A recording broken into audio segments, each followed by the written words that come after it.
afternoon, good morning, good evening, wherever you are. And welcome to Frango's podcast. I don't think Frango is asking today. He's not of age yet. Legally. But he's a very curious Frango. He's a very curious teenager. So Frango is asking what are particular experiences with alcohol around the world. Around the world. Yeah, okay. So interesting topic. Especially when it comes related to us. Yeah, I mean, this podcast is not really family friendly, so anyways. If your kids are listening, would you send them to bed right now? We will count until 5. 1, 2, 3, 4, 5.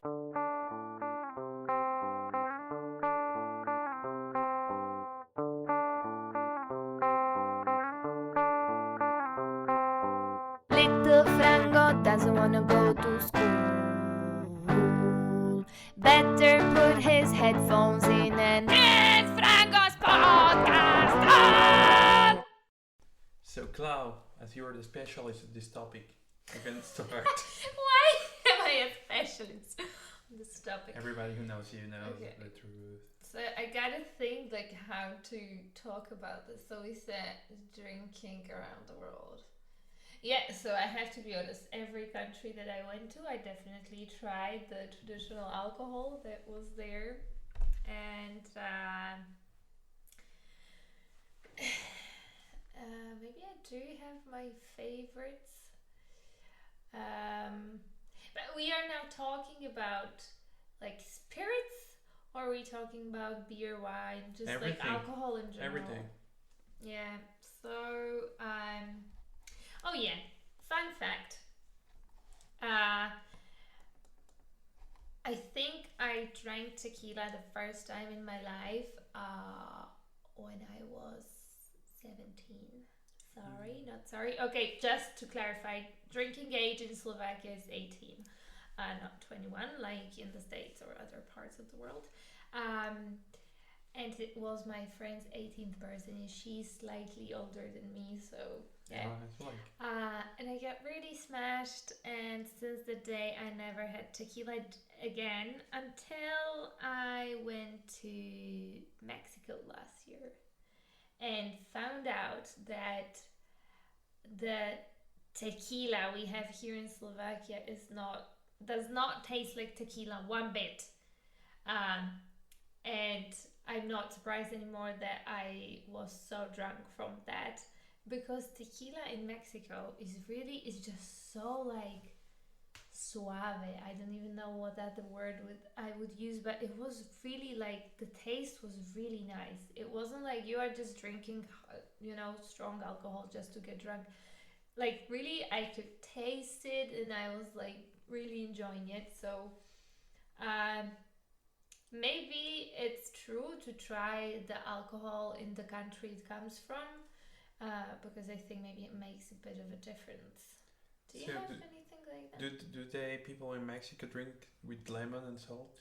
Like everybody does around the world? So at the parties they do, but normally no. Normally tequila is drunk just flat as it is. Yeah, because Mexican friend told me you drink only the tequila.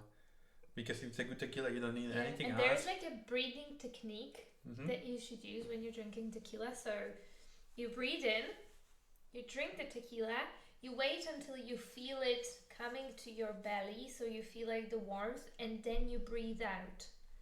And it really does make a difference. Like, it's interesting that it's not really that you combine it with other flavor, like salt and lemon and whatever, but more like the way you drink it. And at the parties they do drink it with salt and lemon or lime. It's I think it's more like a party trick that just got more popular here. What about you? Do you have any? Yeah, I was googling because I couldn't remember the name. When it was in Georgia, the country, not the state, in the United States, it's called cha-cha. I don't remember that. I don't know the pronunciation. Okay. it's like brandy, clear and strong. It's around 50% of alcohol. Um, I tried, but I tried like they have this lemon version and mixed with lemon juice, and it was amazing. It was like one of the best things I ever had. And I say, okay, I will also try the one like the flat drink flat one, like alcohol, but that was not okay. So I understand why they mix it with lemon because it was super strong. But yeah, it wasn't one of the best drinks I ever have.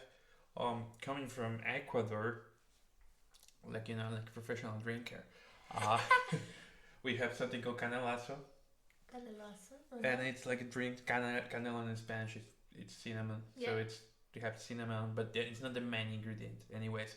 But you have orange, you have some like aguardiente, so it's pure alcohol from sugar cane, and normally you boil this thing together. Normally it's like cold weather, so it's like a hot drink. Oh, nice. And it's very tasty. Like it's like, but yeah, you can get really wasted, like with a cup, pair of glasses of candelas, and then you're. But it's like it's not about the drinking. It's about just it's more also having the talk and. I think another interesting alcohol, and this alcohol is very interesting for two reasons. It's clear. Once mixed with cold water, it turns white. And it's drank in Greece, Turkey, and all of the Balkan countries. In Greece, it's called ouzo. In Turkey, it's rakı. And in Balkan countries, it's rakia. It's made from anise. I hate anise personally, but I was living 6 months in Greece, and I was on Erasmus, so there was no choice to not drink ouzo, and also lived in Turkey for quite a long time, so no choice to not drink rakı. But it's really funny once you get talking with Greeks, Turks, and people from Balkan countries. All of them claim that alcohol comes from their country. So I would really like to know where does it actually come from. Or maybe not. Maybe it comes from all of those countries because. Yeah, I mean there are countries with very and it has similar passing cultures, on, like similar cuisine. But yeah, if you want to try alcohol that changes color, go for it. If you like anise, you will love this. Well, I must say I love anise, but ouzo is okay, but I don't love it. Yeah. I don't think anyone loves it. I think the people who say they love it, they are lying. But something that I love with anise, maybe I'm drunk. I'm not drunk. But sambuca is also from anise. Sambuca. Yeah, you know sambuca. Yeah, but sambuca is not from elderflower. Oh, maybe. I think that's from elderflower. I'm confused. Anyway, was this period in my life I was hanging a lot with Italians. And I tried sambuca for the first time. That's elderflower. I think it's elderflower. And I couldn't stop drinking sambuca for like 2 years. That was my favorite thing. Now I don't even remember that I love sambuca, but that was one of my, let's say, like main drinks for a couple of months and years. I think I was low-key alcoholic when I was living in Italy. I was working at a bar. I was working as a bar woman, and I had the night shift. That started in the afternoon after siesta. And I kid you not, I drank at least 6 Aperols a day. Like Aperol Spritz. And other drinks, obviously. But yeah, I think I was low-key alcoholic because I don't think it's normal that you start your day at midday, you eat, then you head to work and you just go one Aperol after the other. But I really do like Aperol Spritz, and I think I perfected the dosage. As the one drink, I think no one in the world knows how to make better than me. Probably yes. And I'm just overestimating myself. But yeah, that was a fun time. But maybe just a background. So in Slovakia, unfortunately, we do drink a lot. And we do drink a lot of spirits. We have a lot of our type of alcohol, which is normally made from fruits. Very strong. When I say very strong, account with going over 50%. Um, I'm not saying they are bad, but I don't think they should be drunk in the quantities that we drink them in. However, if you are traveling abroad to a country where where there's a high chance of catching stomach bugs, these alcohols are amazing. Like if you have a small shot uh, after you ate something that maybe doesn't make you feel all good, I guarantee this. It really helps with the stomach problems. Um, so yeah, I mean that's where it comes from. That alcohol is medicine, kind of, but drank in very low quantities.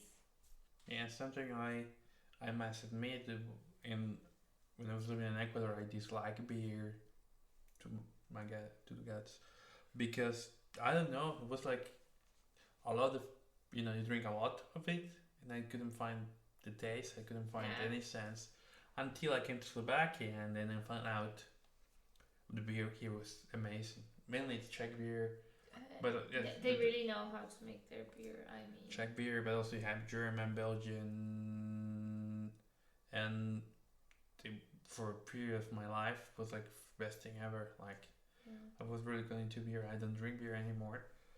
But yeah, I know the situation in Ecuador is changing. You have more like little breweries, yeah, like getting new types of beer. But like the main, like, you know, the mainstream brands in Ecuador, yeah, not good. So I come from a wine family, not from a beer family. Uh, and I don't really consider wine alcohol because, but hear me out. So there's so much that goes into producing quality wine. I'm not saying just whatever wine you buy in a supermarket, but quality wine really has so much work behind it. It's a science to make good wine. It really is science. It's not that easy. Um, and we used to have a vineyard where we did our own wine, and like I've seen, like I had to help with all of that. So I really think that wine should be uh, enjoyed, not drank for getting drunk. I can't say I didn't do that. Definitely in Greece in Erasmus, where there was 2 liters of wine for 250 in a plastic bottle. Uh, yeah, I definitely did drink that to get drunk, but now that I can afford nice wine, I will much rather buy a more expensive wine and keep it and have like a little glass of wine just to enjoy the taste. Like I think in general, alcohol you just should enjoy, because there's a lot of art behind it. Yeah. But yeah, you know the situation, you go out or you Yeah, have like a bad day, you're sometimes when you go very, for very a party, tempted of to course, get no, wasted. that definitely happens. But I think thanks to wine, I understand people who, for example, I know people who really, really like whiskey, which I will never understand. I really don't like dark alcohol in general. Um, but I can see that whiskey also has a long history, and the whole production is not so easy, and like everything. And those people really, they don't drink it to get drunk. Like they have like that one glass, and they have it for 3 hours, and they really enjoy it and everything. So I think it comes down to what is your purpose of drinking. Absolutely. So yeah, there are days when you drink for getting drunk, and there are days when you don't. For example, there's one thing that's interesting in Spain that so chupitos are a very specific type of shots. They're not a plain shot of one alcohol. Chupitos are like these mini drinks. They are in shot glasses, and they're always mixed drinks. They are the most disgusting thing you could ever drink. You will have the worst headache, and you will get super smashed because they are mixed with different like juices and the syrups and stuff. And but they are very cheap, very cheap. Yeah. So that's, for example, I think there's so many different types of ways to get drunk. Absolutely. Wasted. Going back to the geopolitical stuff, one drink that was disputed between Peru and Chile is called pisco, which makes it from grapes. What I read about it, the preparation in every country is different. Mm-hmm. But people will like to continue the argument about that. I tried it flat, not good, it's strong. But there is a drink like pisco sour, like it's a whiskey sour. That's amazing. Like I totally recommend it, and I can't wait until I'm gonna be there, like in Peru, and have one. If you ever go to Madeira, to the island in Portugal, they have a typical drink called poncha. Don't try, or like do try the original poncha, which is with orange and lemon juice. But try poncha with maracuya. It's so good. It's very strong, so one glass is more than enough. But the one with maracuya is amazing. It really tastes so nice. Like it's sweet and sour at the same time, and the alcohol is strong, but it doesn't. It's not like the taste of the alcohol is not stronger than the taste of the juice. So really nice, really nice.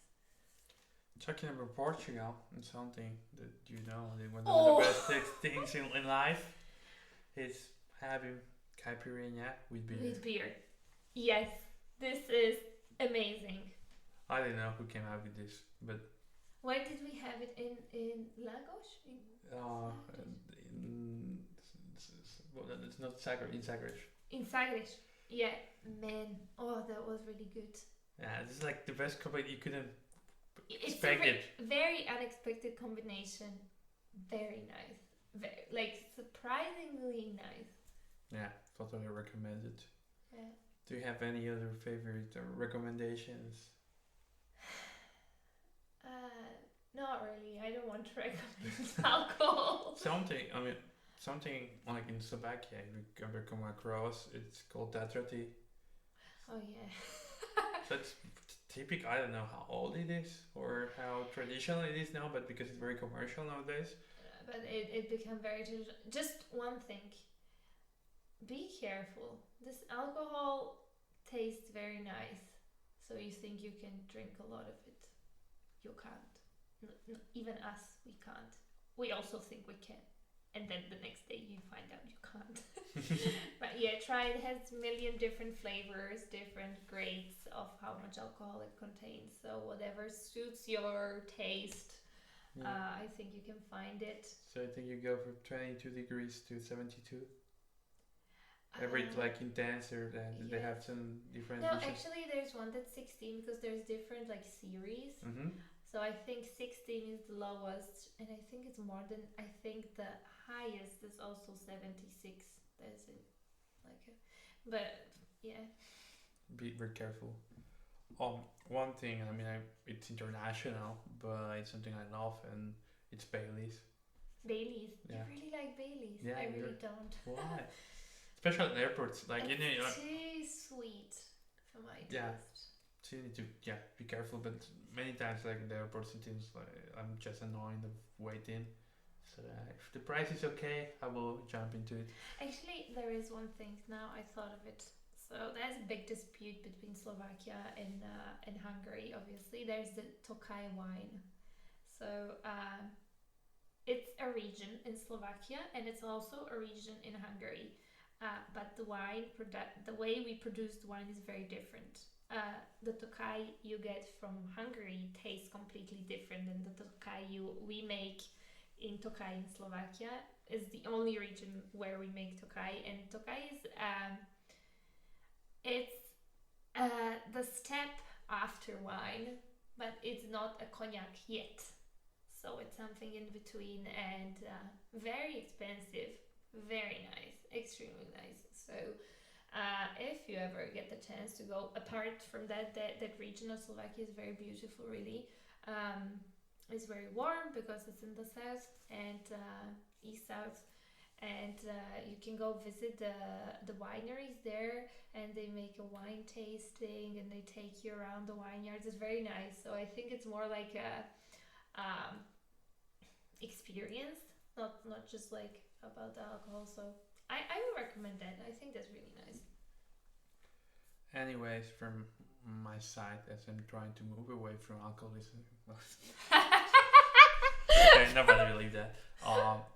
But yeah, I mean, like as we said, like the most important thing is to try to understand the culture. Yeah. What's all the work behind it, and not only drinking for drinking. Yeah, more like enjoy it if you really like the taste, not just to. I mean, yeah, sometimes to get wasted. Also. Once in a while. Once in a while. So until Franco is going to turn 18, which is still some time. He needs to wait and only listen to this podcast. Yes. This is the only experience with alcohol for the moment. So have a good night. Grab a glass of wine or water. A pint of beer or a cup of tea. A cup of tea. What a tata tea. Okay, maybe not a cup. After all the advertisement we have done for Tetra Tea, we hope like one day they will sponsor our podcast. Yeah, man, I am waiting since 2019 for a sponsorship from them. So until next time, my friends. See you. Bye.